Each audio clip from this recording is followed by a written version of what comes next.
Hi everyone, welcome to the demo by Deborah Shea for this month. So Deborah also called Deb, she will be sharing the skills on creating pastel artwork today. So this is our first demo of this year doing live from the Queensland Community Center. So please bear with us if we have any disturbances here. We are still trying to figure out. So we get started with introducing Deb here. So Deb is a Bay Area artist. So her skills are creating stunning pastel florals. And so I have seen her work in the Viewpoint Gallery web Facebook page. So I was looking at that. I was thinking, oh, we should have Deb coming here for us to do the demo. And Deborah studied BA from UCD, BA in Studio Art and Design from UC Davis. And she worked as a creative director and illustrator for over 20 years. And from last 2017, she's been the full-time artist. And Deborah's won numerous awards in the solo exhibitions in various groups, and also held solo exhibitions and teaches pastel workshops at Filoli and Pacific Art League. We will share the link of about this workshops, and yeah, we would be happy to join these workshops when you do it next time. Okay, now with that, so I will hand over to Deb. Before, yeah, maybe again we are trying out, so let's. Okay, here I'm going to turn my camera to. Yeah. Okay, and let me put this on the.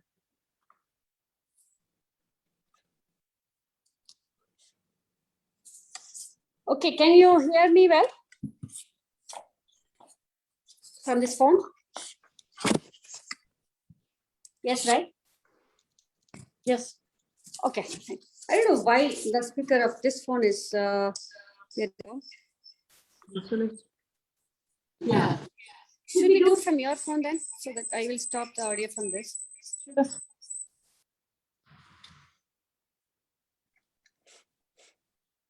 Okay, we're trying another one.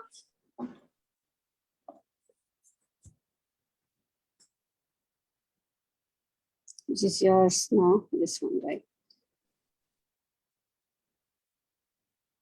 Okay, can you hear me well from this one? Yes. Okay, then I'm going to change this here. Can you hold?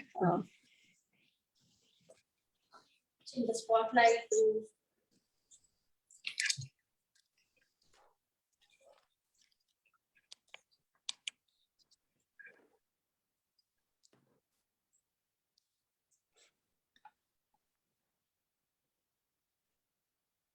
Okay. Okay, so now you can hear well, right? So we can also hear well here. Yes. Okay. Good. Okay. So I'm going to keep this one here. One sec. Let me set this camera and then, or maybe for now we will hold it, and when you're explaining, I will. Yeah. Okay. Should we? How do you, yeah. I was going to show a couple of pieces of art that I brought, sure. Just so you can get a look at a couple of these close up. So this one is called Captive, and this is a pastel on paper. You can see it's of a white rose with a foliage around it. And this one I did last year. I've had it on display at Viewpoints for quite a while, and also in a couple of competitions. And what I want to show you is just the development of the rose itself.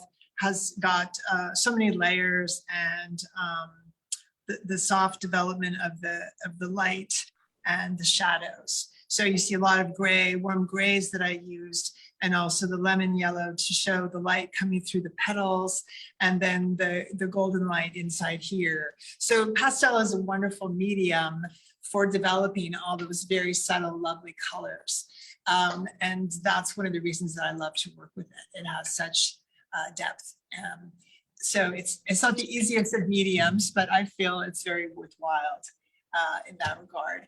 And then this piece over here, I used for a workshop development for the Pacific Art League last year. And this piece is a little bit different in composition because we have a close-up, but it's called Fall Riot. And so the idea is we're showing all these fall colors and fall fruits and all different kinds of textures and colors. And because of that, again, the ability of the pastel to capture all that, whether or not you're trying to emphasize the light on a shiny fruit, or doing the in-depth work here in the sunflower. This was very fun, to work on. And so, as I said, with the workshop that we developed around it, everybody got a tray that had all these items within it. And so they were able to develop the compositions from that, and very fun to do. So a little bit different styles, but I just thought you would like to see that to show, what I'm about. So if we come on over here, I'm going to talk a little bit about the kinds of the different kinds of products I use and why I use them, just so you'll know a little bit more about pastels. Are there a lot of people that have worked with pastels before? Does anybody? Couple of them. A couple of them. Yeah. Is it Hari? Hari works with pastels. Denise, Hadi. Yeah. I have Yeah. worked a little bit too. Okay. So, so typically with pastels, you want to always wear a mask. And so I'm just doing this without that tonight, so you guys can hear me better and see my my smiling face. But it's a pastel. Pastels are a bit of a demanding medium because you're always sort of dealing with the dust, and so dust management is a key to being successful with the pastels. And so we're going to talk a little bit about that tonight. So in terms of the different products I use, what I'm going to start with is the actual substance, or the paper. And this is the kind of paper that I use, the board I use all the time. And this is called UArt. And UArt is got a different grades to it. And when you touch it, it's very similar to sandpaper. It has a tooth to it. And this one is very fine grade, 600. It goes up to 800. But it's a very fine grade of sandpaper-ish. And so the reason that I use this is it's very good at grabbing the pastel. So if you have the chalk here, it holds the color very nicely and gives it a very velvety kind of feel. So there's different kinds you can use, obviously, but this one I happen to be in love with right now. Oh, sure. And I can write these down and send you the URLs for them too. Yeah, because again, these are the things I like. As you work more with pastels, you'll find things you like, but this is, based on my experience. I was an illustrator for many years, and I did my illustrations in pastels. So I did work for a food company, and I designed and developed all their packaging. And so the packaging, I used illustrations of different, things that we were selling, the breads and mixes for cookies and cakes and all that kind of stuff. So it was very fun, and I got a lot better after about 10 years of doing that. It was very nice because they let me buy whatever I needed to explore and do well with the illustrations. So I got to use a lot of nice products.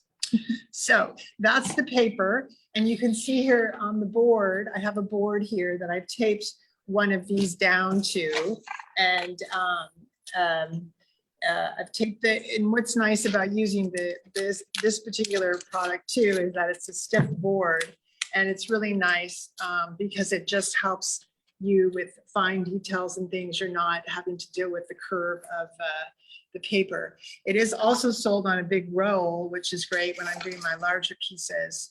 And I actually take those pieces and I dry mount them to a substrate that is stiff. And again, that is very, very helpful in developing the work.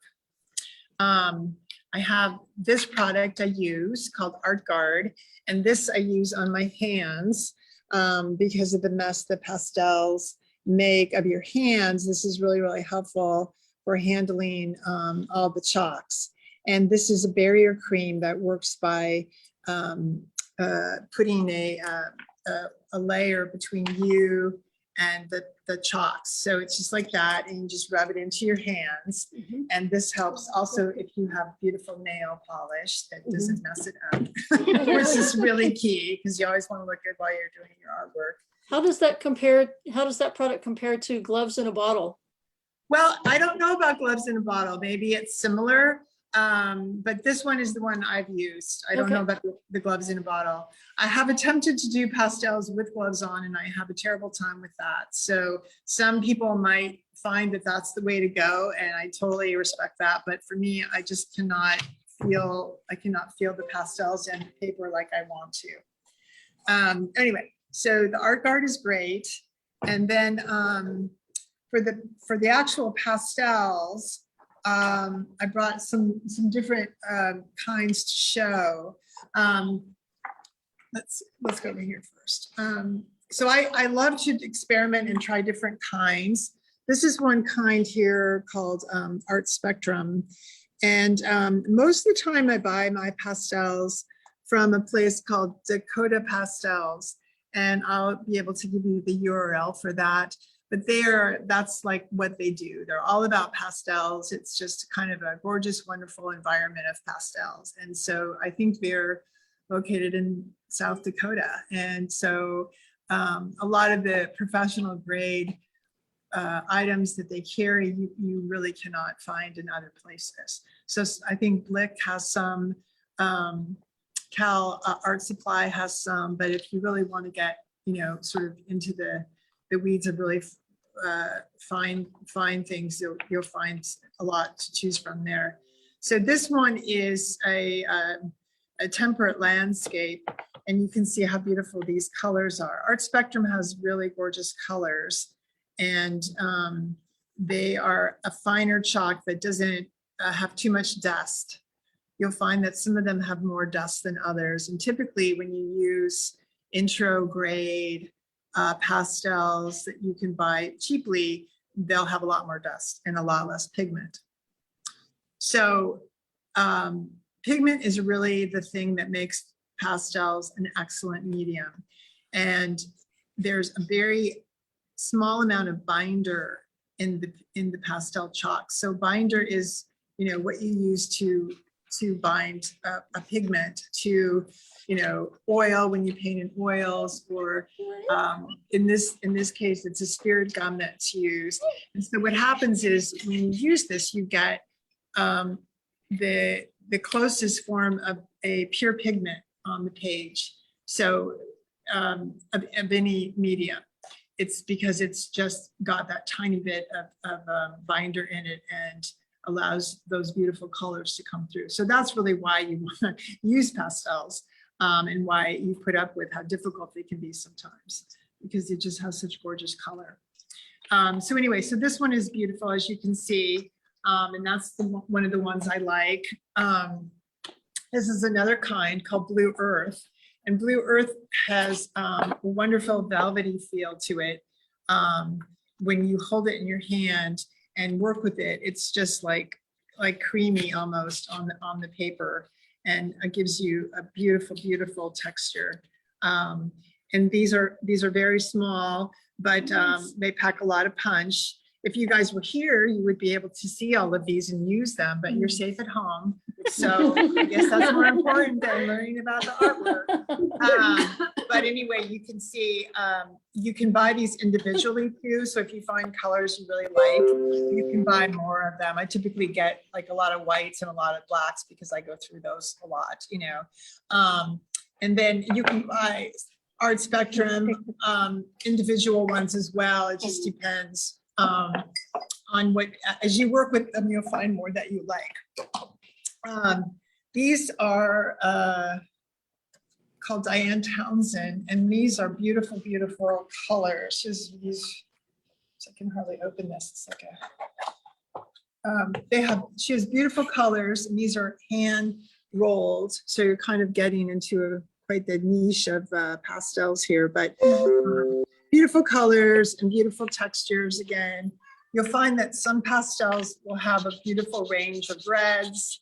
Some will have a better range of blues. You know, it's all stuff that you have to kind of experiment with. It's worthwhile. If you go on to Dakota, you'll see that you can actually buy a package, and they'll have different samples of different kinds. So you can buy a package and they'll send you all these greens of different sorts of pastels, and you can experiment with them that way. And that's a really fun thing to do. And then finally, did I bring my other ones? I thought I bought some other ones, but these are Terry Ludwig. And they have great different color selections. And sometimes if you take a workshop with an artist, they'll have an actual box that's created for their workshops. If you're a really highfalutin pastel artist, I'm sure I'm going to have a Deborah Shea palette soon, and I'll show you all with that. But anyway, so aren't these beautiful, all these gorgeous lavenders and pinks, beautiful colors. So that's if you're a pastel junkie, you really get into that stuff. What I have here also these are Richardson's, and these come in larger pastel logs too. They have beautiful, beautiful colors. I would say of all the different pastels, they're probably my favorites because the colors are so vibrant and beautiful. Okay. And so I have a few of them here that I've used. Yeah. Mm-hmm. So like I said, you want to kind of just experiment and see what works for you, but don't be afraid to try new ones because that's how you find out if the colors will work for what you want. And, you know, I particularly love like the yellows of Richardson's because I love yellow as a color to work with. I have a little brochure here, and you can see me working away on the big yellow flower that I have. I have a studio at Art Bias building, and this is on display now in the hallway.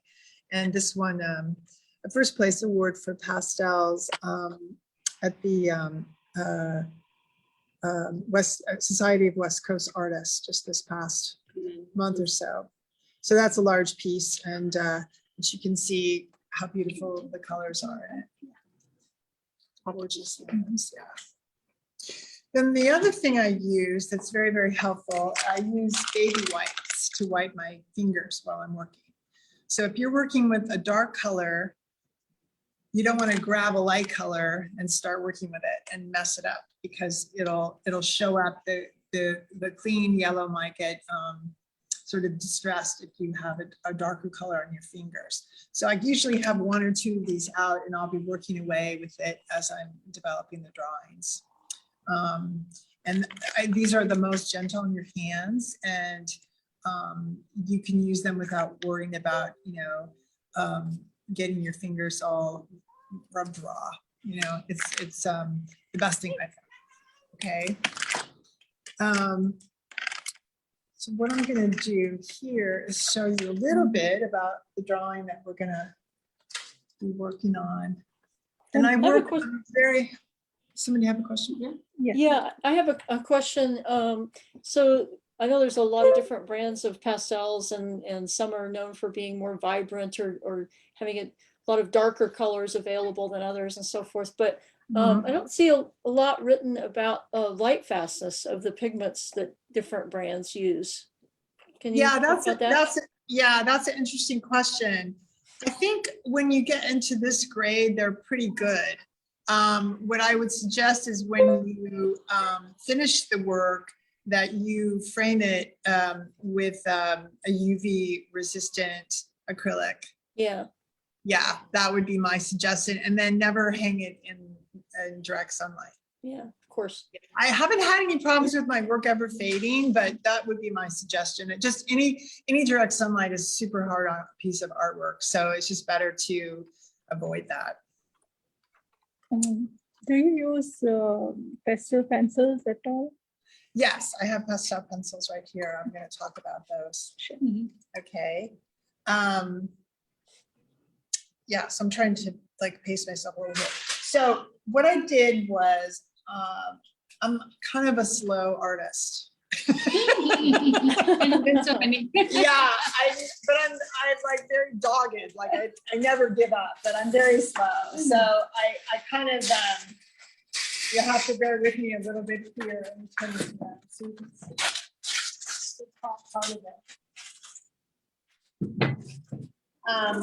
And this actually, what I'm kind of struggling with here, I'll tell you about this too. This is called a glassine.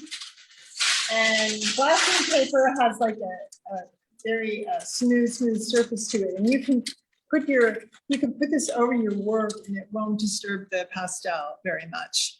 Because that's the other thing, pastels are so delicate. You're always worrying about them getting rubbed or someone hitting them or the work starting to dissipate somehow or be the integrity.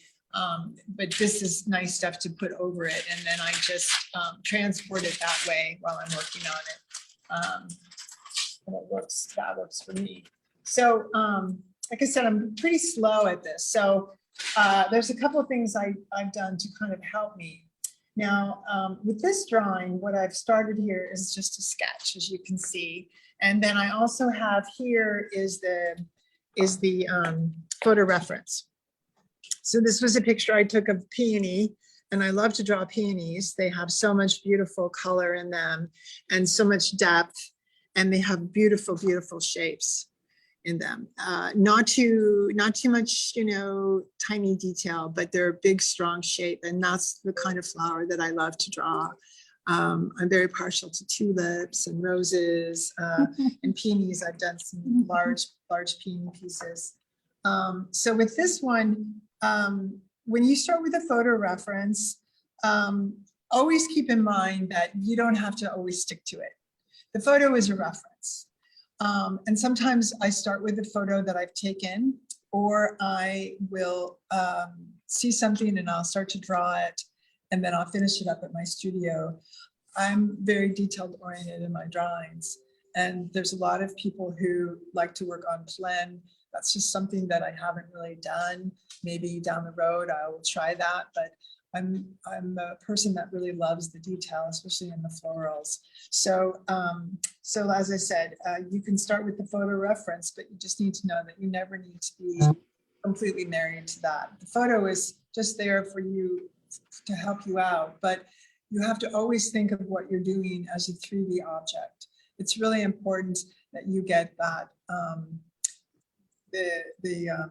the vibrancy, and you think about the fact that this is a 3D, not item, but it's a 3D piece of it's a flower, and you want to think about all the ins and outs, as you develop the drawing. So with that in mind, you also want to think about your composition. And so with this one, what I did was I kind of blew it up a bit, and you'll see here that I've gone into the blossom more, and I've cut out a lot of this extraneous background. It's also a bit asymmetrical here, which is a little more interesting than just a flat on centered flower, although I have done many of those because I do enjoy that. I had some more cards, so I was going to show this one. This is a piece that I did for my show at Viewpoints that I had in May. And you can see with this one, it was a very centered piece. This was a large piece, 41 by 41. And again, a peony, a different kind of a peony, but it has such beautiful asymmetrical petals that you sort of want to honor that, so I did it as a straightforward centered piece. So anyway, but for this one, you can see, as I said, I drew this out, and what I was going to show you was a couple of little techniques here that you can use to start a project like this, to give you a little bit more of a head start. Now, you don't have to do this. A lot of artists never do anything like this. Pastels are one of those things that many people have different approaches to. So you need to figure out what works best for you.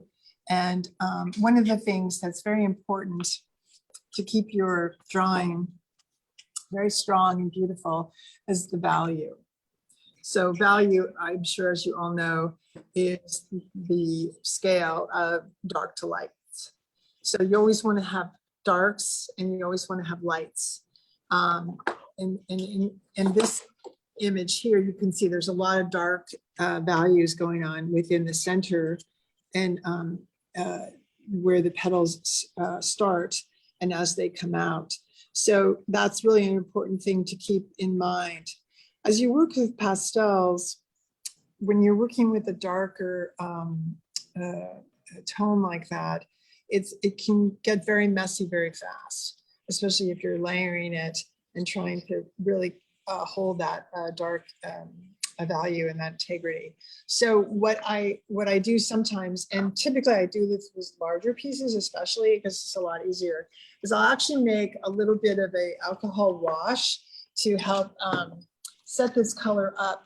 And when it dries, it's wonderful because you haven't lost any of the tooth of the paper, but you're able to draw over it to start developing it. So I like to put in the darks especially, and then this evening we'll try to do a little bit more with the medium and some of the green in the background too.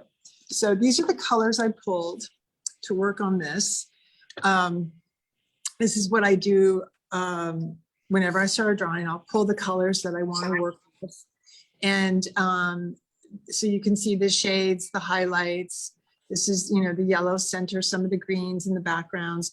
And this will grow exponentially as I work. So I will have easily hundreds of pieces of pastel out when I finish. But this is, I always start thinking this is it. I'm just going to use these colors. But I'm, you know, what can I tell you? Gotta explore. So I have another question. What did you use to do your sketch on the paper? Is that I can't see, is it charcoal or graphite or is it pastel? Well, it's just graphite, and I went over it a little bit with one of the pastel pencils to emphasize it a little for this demo. So I would see the shapes more clearly. I wouldn't normally do that, but I did just for the demo. So it's easy for me to lay in the color. So I have here some brushes and different size brushes. And so what I typically do is I'll start with that darker value and just pour a little bit of this rubbing alcohol. It's just regular alcohol. And this dries very, very fast and is easy to deal with. Oops, this board here. And, you know, I try not to make this too precious. Like a lot of my students in the past, you know, it's like they'll start with just the time, just like, oh, I'm just going to get right in here with the detail and just drive myself crazy. No, not do that. We want to start out, you know, really feeling the piece. Now with larger pieces, I actually work from top to bottom. And that's because the pastel has a drifting quality and it will drift down and it will mess up. If you've started with darker things down here and you put in highlights, then your darks will all get messed up with the light. That's like a piece I'm doing right now in my studio is about 40 by 60. Wow. And so you have to really be careful about how you're applying. 5 feet by, okay. Yeah, it's really big. I have a commission for a surgery center. And so I'm doing 2 huge hydrangea pieces. It's very fun. I just moved into a new studio, so I'm all like, woo, crazy, you know. But you have to be very strategic about how you lay the color down. For this one, you know, it's not as hard because you can turn this around as you're working and easily top the dust off. Okay, so like I said, what I'm going to do is start with one of the darker values in the center area here. And so you can see this is when I'm looking at these areas here, this is the area that we want to kind of lay in some dark colors to get us going. And like I said, don't be too afraid to just get right in there. You can make a lot of things go away or have them come back, you know, as you layer the pastel. That's one of the really wonderful things about pastels, is that you can go back over it, and that will, you know, you don't need to be too worried about making mistakes. So I'm just going to lay this color in. You can see I'm doing this, and the alcohol is just making a nice wash and giving me a little bit of the depth that I want for the center. Now we've got a lot of these little, I can't remember what those are called, those little lacy white, yellow items there, the pistils, what are they called? But anyway, you think I know after all the flowers I paint. But so we just don't, we don't want to have too harsh of a line there, just kind of going in and out. And as I Is that said, a watercolor brush? this is a watercolor brush. Actually, I think it's an oil brush. I just grabbed a bunch. Yeah. So I do paint in oils, but it's been very clean. So I don't really need to worry about that. But you'd want to use a relatively soft bristled brush, like a watercolor brush, not an acrylic brush. Yeah. What's the person that's asking me questions? What's your name? Denise. This is Denise. Denise. Okay. Very good questions, Denise. I like it. Just tell me to shut up if I get asked too No, many. I will, but you're doing great. Okay. So like I said, you're just going to kind of lay that in, and you can go back into it a little bit if you want to add a little bit more. You see with the flower, what's really cool about a flower is that all of these little edges and all this little wonderful detail is so beautiful and natural.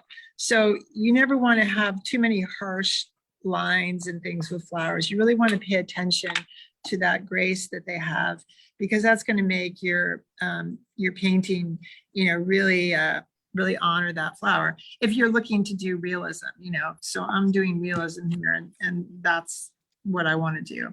But if you're not looking for that, that's fine. You can, you know, apply it different ways.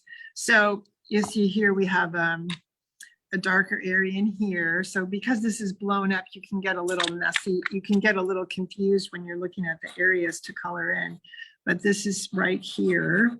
And so you can see already part of this is drying, which is great. And this just gives you kind of a leg up, kind of a flat area of pastel that will dry really nicely. And then you can go back into it and begin to darken it in the areas that are darker and lighten it in the lighter areas. So with pastels, you typically want to work from dark to light, because you don't want to flatten your highlights out and get them dirty. You want to keep your everything as clean and fresh as you can. So that's why you start with the dark and try to make sure that it doesn't ruin the integrity of the light. But you can see how I'm doing this, just like brushing this all in. Actually, taking broader strokes would be good, but that's okay. I've never had someone film me so closely before. So I'm a little bit shook up about it. Sorry, but the other they No, can't that's see. okay. Yeah, you should have come, Yeah. but oh well. I wanted to say that to the team, you're missing something great here. Actually. Yes, Yeah, that's okay. Seeing it in actual is different. It's so much Yeah, different, right? yeah, right. It's so different. So Yeah, I'm just watching what they're seeing. There's so much. Only we as a Yeah. That's okay. Color in actual is so beautiful. Yeah. Yeah. So one thing about pastels is so much fun is that when you see the color coming up on your board and you start seeing the form, it's such a wonderful experience. You know, I love to work on art in my pastels because it's like got three parts of wonderfulness. You get to work on something that's so beautiful and a challenge. I mean, it is a challenge for sure, but you get to work on something so beautiful that as you're creating it, it's an experience that you really can't replicate anyway, you know, any other way in your life. It's a very special thing. And then when you finish it, it's such a wonderful feeling of accomplishment if you're proud of your art piece. And then also it's wonderful to see the joy that it brings other people, you know, especially if they want to purchase a piece of yours, or they just, you know, are a friend and they're excited about the way that you are developing your artwork, and they're supportive of that. It's just great. You know, I would be so lost without my artwork. It really is I one have of, a question. yeah. What is the difference between watercolor pastels and the one which you are using right now? Say that again. What is the difference between watercolor pastels? Cryptocolor? The watercolors. Oh, okay. So those are the pencils. And what I do typically, so kind of laid in enough of this for you probably to get the idea what I'm doing. So what I typically do is I'll do some washes, and then I'll work with the pastels. So when this is dry, you can go back in. You can see how nice this is because it's just rubbing off very slightly, but it's still, there's a lot of tooth of the paper left. So what happens sometimes when you're working with the darker colors and you're really trying to lay it in there, you lose the tooth of the paper, and then it doesn't, you can't get any more color on there. So that's a problem. And so this is one way of helping to circumvent that. You can also use a fixative, and I have one here that I'm going to talk to you about. Fixative is a tough thing because a lot of times it can ruin artwork. And what happens is you'll spray it on, and your highlights that you very carefully have put on there will disappear. And that's really sad. But I have found one that's pretty good. I'll talk about that in just a minute, but let me get this kind of going here to show you what's next. How many layers do you typically put on your paintings? Say what? How many layers do you typically put on your paintings? Many layers. I'll go and I'll lay it all out sort of flat like this for a smaller piece. And then I'll go back in and work on the details. Maybe I want to put in the darker shadows, and I'll typically make many passes over and over again. And it's really great if you can put it aside for a while and then come back to it even, because then you'll have a fresh eye to it. I'll look in the mirror with it and see if there's anything that jumps out at me. I look at the work upside down to see if the shapes are what I want them to be, and you'll find flaws a lot of times doing that. It's very helpful. So it's just really good to look at it from all different angles if you can possibly do that. And with a smaller piece like this, it's just easy to turn your board around. So you can go back in and, like I said, add more of this color, you know, and begin to blend more and more. And it'll give you that depth that you're looking for. But like I said, just that wash has been really helpful in order to give you a little leg up. And then you don't necessarily have to do that. I mean, you can go back in. So here's, let's see, here's this area here. So we'll start working in a lighter color. Does somebody have a question? Or is that Any question? somebody yelling in the background? So, like I said, you want to put your darks in first, if you can, and be disciplined about it. Put your darks in first, and then, so I can fill this in, and I don't necessarily have to use a wash, but you know, it is a little bit faster that way. Now the blending you can get beautiful blends this way, and you can with this too, but this will give you a little bit darker coverage with the wash in the background there. So as you can, you can just kind of see some of that coming up, which is really fun.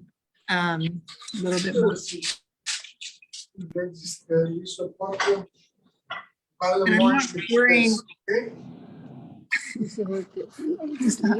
I'm not wearing. Who is that?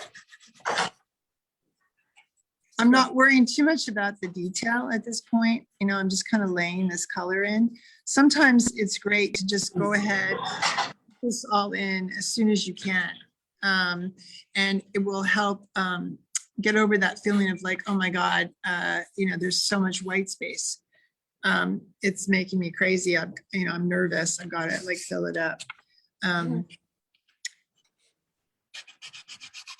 Good question. Have you worked with Pan Pastels before? No, I haven't. I haven't worked with Pan Pastels. I guess I really have always loved the feeling of drawing so much that I just haven't. Although I have been taking up oil painting, and I love that. So you never know. It might be something to check out. So you can see here. Let me start to use one of the brighter colors. So over here in this area, we can see that I have this going on here, and some of this brighter pink will come in. So this is really bright, but that's okay. I can kind of tone it down a little bit and add some darker colors, blending that in.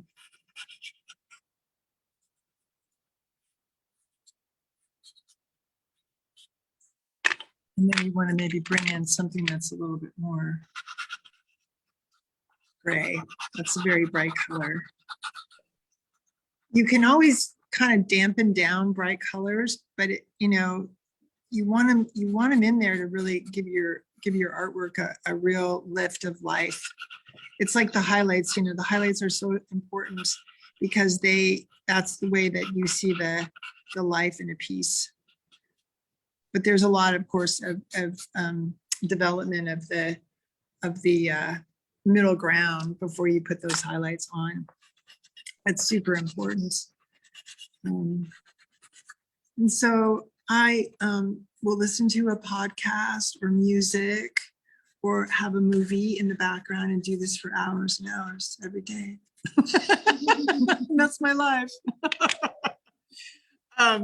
You can also use the wash in the background. So like here are some leaf images, and over here we've got a lot of the dirt from the picture, you know, surrounding the flower. So I might kind of keep some of that in just for contrast. I do love the green colors of the flowers, of the leaves. And I love the shape of the leaves, so that those will for sure be going in. But this way, it's kind of a nice contrast to the colorful area of all the petals. And we can, actually, I can use a bigger brush on that part. I have a question. So do you use different brushes for different colors, or you use just one brush? No, just for this purpose, I'm doing the washes. So I don't use, we have, this one has more space. So, you know, there's more real estate here. So I'm just using this to kind of paint in around where the leaves would be. And again, it's a darker color, so this will be helpful. To a little bit of a shortcut for me. I don't have to lay in all that brown. I've just got it kind of all ready to go here. And you can see Sorry, there's sorry, white patches here. Yeah. what is that brown? It's also pastel. What is Sorry. so that the brown background that you are doing? It's also pastel, and you are just Yeah. So it's color. It's the pastel chalk, and I've just gone in and gone like this. okay. It out. I'm just roughing these colors out right now, and then I'm using. I'm in essence using the alcohol wash just to kind of spread it around. See how fast I go? Okay. It's pretty fast.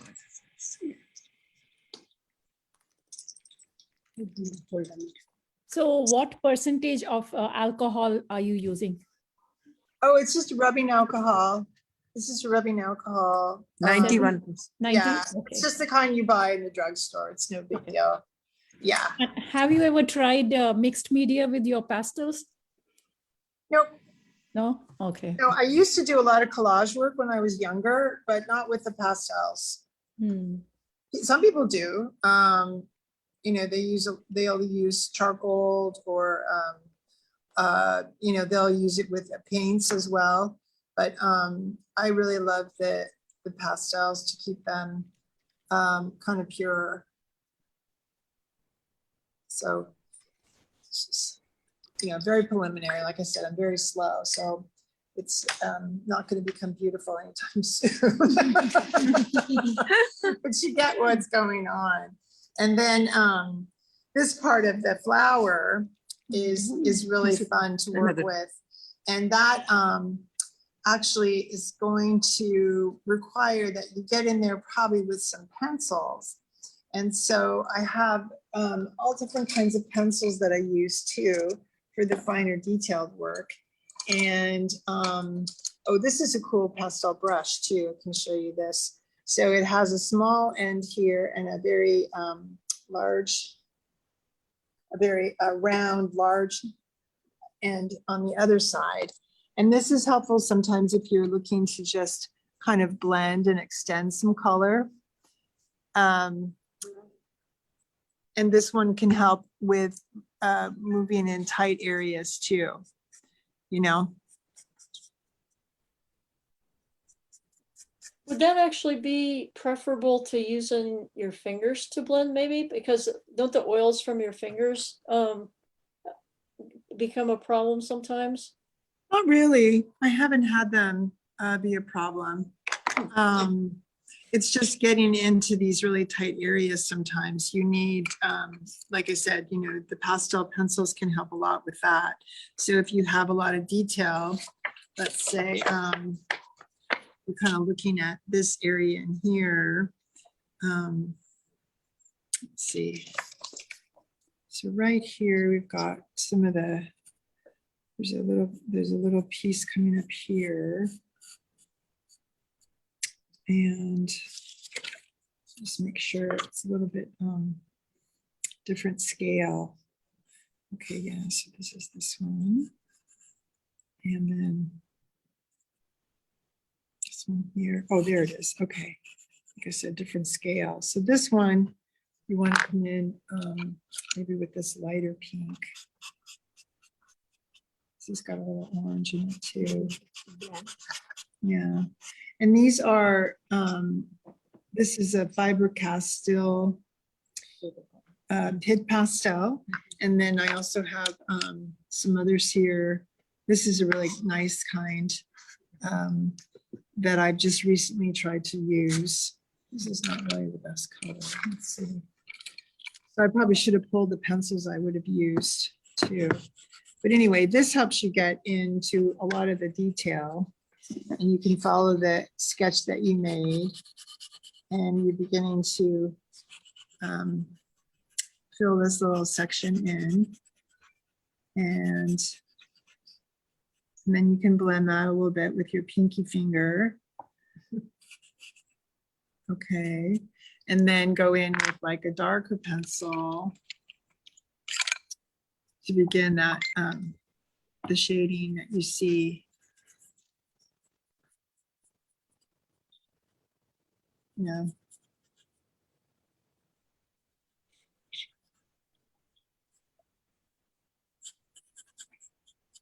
It's pretty red too. Yeah, I definitely should have picked out my pencils like I did with my pastels. But pencils are good, I think, after you've laid in a lot of the piece with the pastels, because you don't want to get too tight too fast. It's really about building the color and looking at the different shades, you know. So I even brought, like, this one is a fluorescent, you know, which you could just use to highlight some of the gentle, like, sweeps of the leaves of the petals there, you know, just sort of like this. And then you're gonna put something on top of it to kind of damp it down because it's so bright. But it's nice to get it in there, you know what I mean? And then some of your highlights you can do with this kind of a chalk. So a lot of times you'll have the darker areas. Let's see here again, I'm getting sort of lost. Okay. you'll have a dark, and then you'll have the lip of a petal like right above it.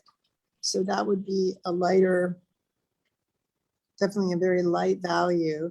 And that sort of gives you the emphasis with the different value to push that down and pull the lip of the petal up.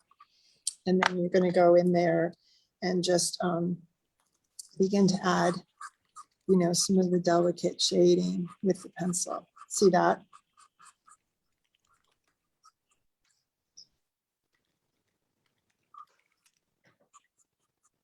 And then if I really get into it, I've got a magnifying glass, and I will go in and really make sure that that is a crisp line. Okay. And then I have a wonderful, helpful pencil. This is actually not a pastel, but it's a white charcoal. And this is great because you can go back in and add little highlights or details. So let's say when you're looking at this photograph, for instance, you can see a lot of this has a little white lip to it where the light has hit it. And so with something like this, you can go in there and really carve that out really clean. See how clean and nice that is?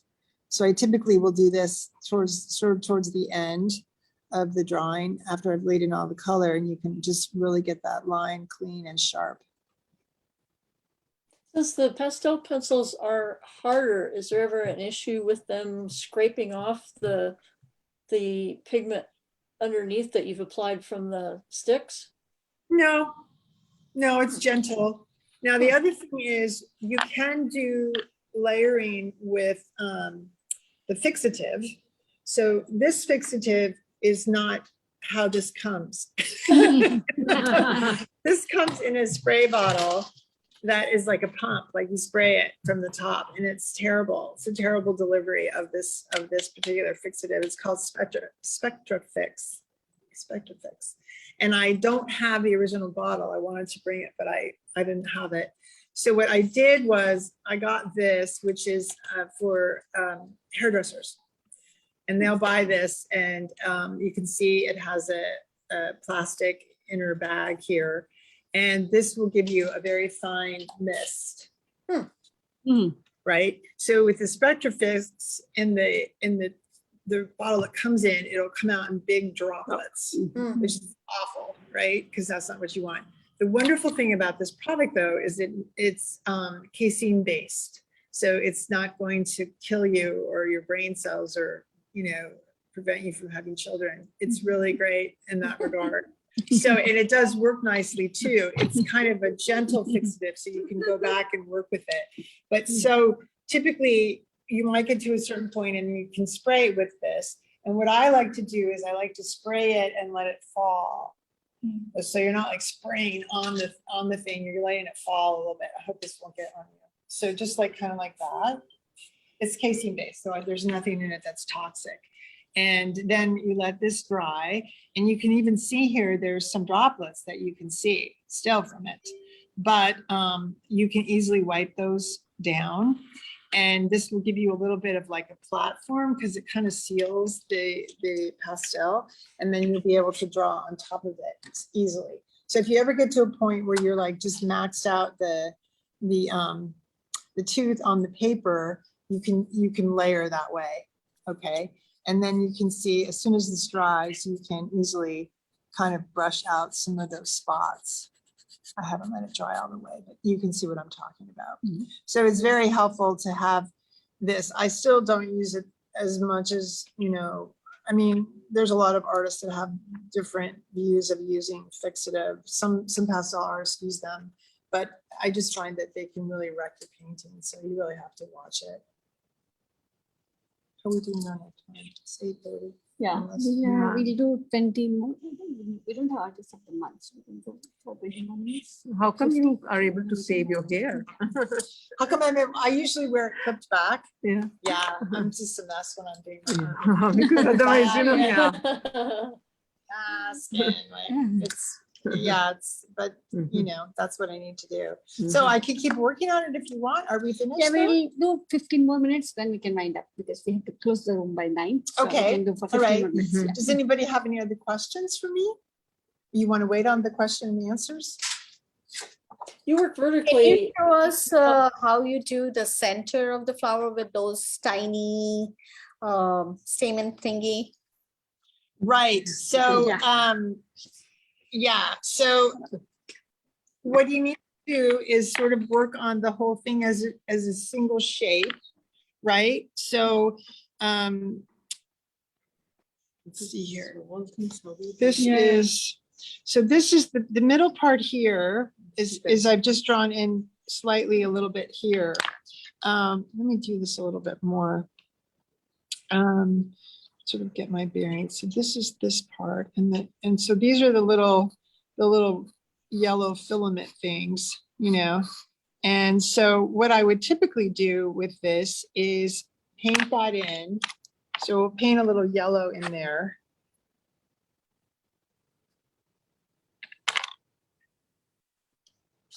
I use the lighter yellow to give us a little bit more. Let's see, these are pretty intense. Maybe I'll use this one. Okay, so I'll use a little yellow, just kind of working this in.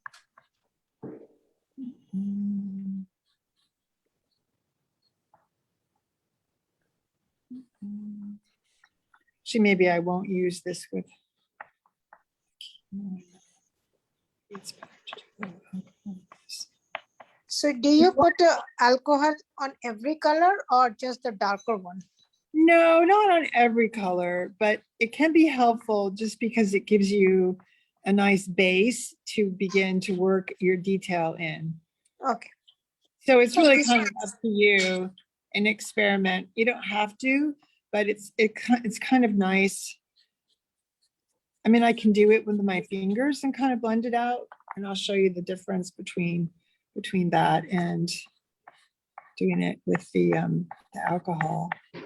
Spread it around, because what you're going to do is you're going to do the yellow color, and then you're going to define some of these little things with a darker color.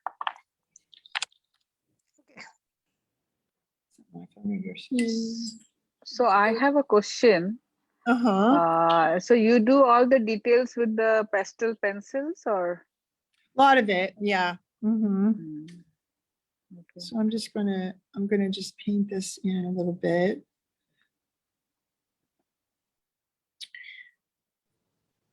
Does it matter if the color of the previous pastel color is in the alcohol? Not really. I mean, you're going to go over it so many times. I don't think it's really going to matter that much. I mean, you kind of want to keep it a little bit, you know, clean, but it doesn't matter that much. So in case you go wrong, what do you do? Well, you can't really go wrong. That's the thing. You can't really go wrong, because in the end, you can throw this away and nobody will know the difference. And you're there by yourself in your studio, and you're the artist, and you just make it up. That's the beauty of it. You just make it up. You're the artist. You get to do whatever you feel like. It's just, you remember Julia Child? Remember how she dropped the chicken on the floor when she was cooking? Do you remember Julia Child? She was doing her cooking demos. You'll be by yourself. Okay, so you can kind of see I've just kind of blocked this in a little bit. And normally I would be working on this for many, many hours. So, you know, the detail is something that I work very long and hard on. Let's see, is this the one? Now I have this here, which I forgot to mention. This is what you want to do to see how that color is going to be, you know? So you might say, gosh, you know, that is too orange. I want something that's a little bit more too orange of a red. That's even softer.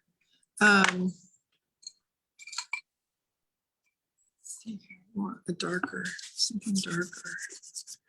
And that's black pencil. Now make sure that when you do use black in certain areas, because that's going to give you that real depth that you're looking for when you start to work on the areas with the deep values. So you see I'm going in there and starting to create that. And the pencil is great because it gets right in there with all that.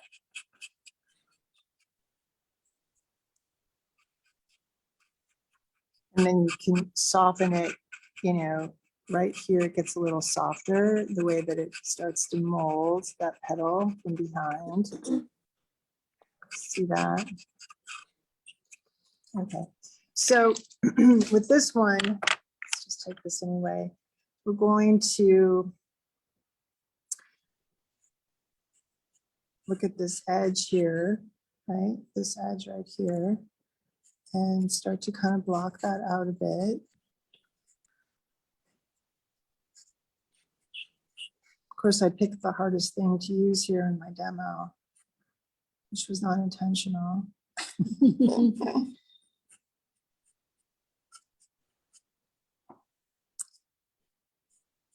What you want to do is kind of bring this in from the edge, the darker edge in like that. And that's how you can begin to create those little filamenty things. You see that?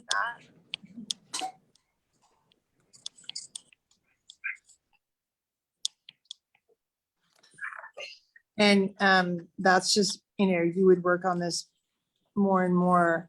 Typically for the center of the flower, I would leave it. I would put all of the rest in and then work on the center. And then one of the things that you can do while you're working on more detail is, so your hand isn't like messing up your work, is you could take a piece of this glassine and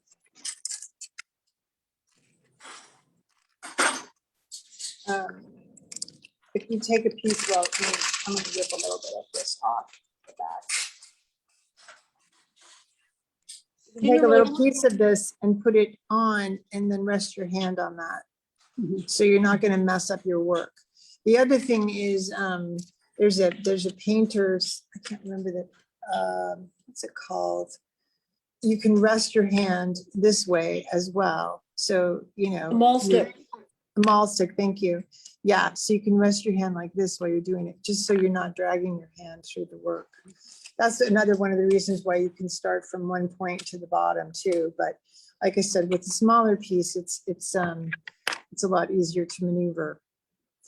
Do you normally work vertically on an easel, or do you work flat like this sometimes too? I work flat sometimes too if it's a smaller piece, but most of the time I work on an easel. I have an easel on a table, and I like that because then I have lots of room for all the hundreds of pastels that I like to use. That makes it so much fun. So just keep going here a little bit. Yes. Wider edge there. So since you work flat for smaller pieces, then when you tip it up, don't you still have a problem with crumbs drifting across your piece and polluting it? Well, you can flip it over. If you go like outside, I would probably be tapping this, you know, so you can take your board and tap it on a piece of paper towel, and that will catch the drifts, yeah, the dust. Or you can not have it taped like this, and you can also use it in a smaller way. I just have it like this because I thought it would be easier to do for the demo. Okay. But yeah. If you did that, you'd want to flip it over pretty quickly, I presume. Oh yeah. Oh yeah. Yeah. It's never like going to be a perfect thing with the dust. You've got to like manage it as you go. Like I said, though, you want to try to make sure that you put your highlights in at the end, and that way they're not going to get you know, compromised by the darker dust. So if you can do that towards the end, it's very helpful. But you have to go, you know, as you work, you have to take care of it as you work, right. Definitely, because it's a problem, you know. How do you finally close it before framing? Because when you put the frame, the dust should not be. Right. So when you frame it, you do want to use a little bit more fix if you can and work that in. When you frame the piece, it's very important that you use spacers. So you can make spacers in different ways. A spacer is, let's say this is your artwork. You have a piece of plexiglass that's going to go on top. It's set in a frame. And what you want to do is try to keep that plexiglass from touching the work. You don't want to have it touch. So what you do is you put a little spacer on, and the spacers you can either make from like a piece of board, or you can buy them. They're plastic. They're very tiny plastic tubes almost, and they have a little bit of tape on them. You take the tape off and you can stick it down, and then that will keep a little space between your artwork and the acrylic. And it's very important because you don't want it to touch it never should touch the pastel. And if it does, sometimes you get an offset, you'll see the dust on the glass a little bit. So you're trying to avoid that. If I'm working on a really larger piece, I might have a spacer that's like 1 inch deep. Oh, okay. So it really won't touch, because the larger the pieces, the more the acrylic can kind of sag into it. You know what I mean? So you have to compensate for that. So the spacer comes under the mat. You have your work matted, and then the spacer would be between the mat, because the mat's outside. Okay. Yeah. So the spacer is like, actually, if you had the piece of plexiglass, it would ring the plexiglass on the edge, and then you put it down, and your frame hides it. Your frame will hide it. So you want to use one that's a light color or clear, or that wouldn't take away from any of the artwork, the finished piece. So the mat doesn't get the color. One has to be careful. The mat, it's hard. Got to make sure that mat stays white. Yes. So I frame all my own pieces because it's so difficult. Yeah. It's a lot easier to oil paint. Just stick it in a frame and it's dry, and you don't put anything on it. It's great. But there you go. I'm a pastel artist at heart, so I love it. All right. So you have any other questions? Any other questions? If not any, okay. So you will finish this and you will share it with us. I will finish this and I will send it to you, and you will be, oh my God, she's a genius. Yeah, because we want to attach it to the front of the video we share. So, Absolutely, I will finish I think, it. it's very good. Great demo. It gave us a lot of information about the lots of information. For those that are here, they can have one of my note cards. Oh, for the ones at home, they don't get anything because they're too lazy. We are in the advantage. Yay. Yeah, and we also want to do the ritual of taking the group photograph. I'll take some time to choose. There's many there. Yeah. I'll take it now. But I want to take a group photograph. I want to take some time to choose one of them. So what I'll do is I want to take the group photo with the video, virtual group also. Just to have a ritual earlier, we will take a picture with the artist. Now I can now close the light, right? Maybe just show the finished Janti, can you just show the close-up of this one, and then we'll close the Yes, so this is like not even at first stage. We have much more to do, but it's you going guys, to go from here to here. Yes, better than this. It will be better. It will be more beautiful. I would like you to sign it. Oh, of course. Sure. Yeah, Of course. I'll give you a pen. You're so welcome.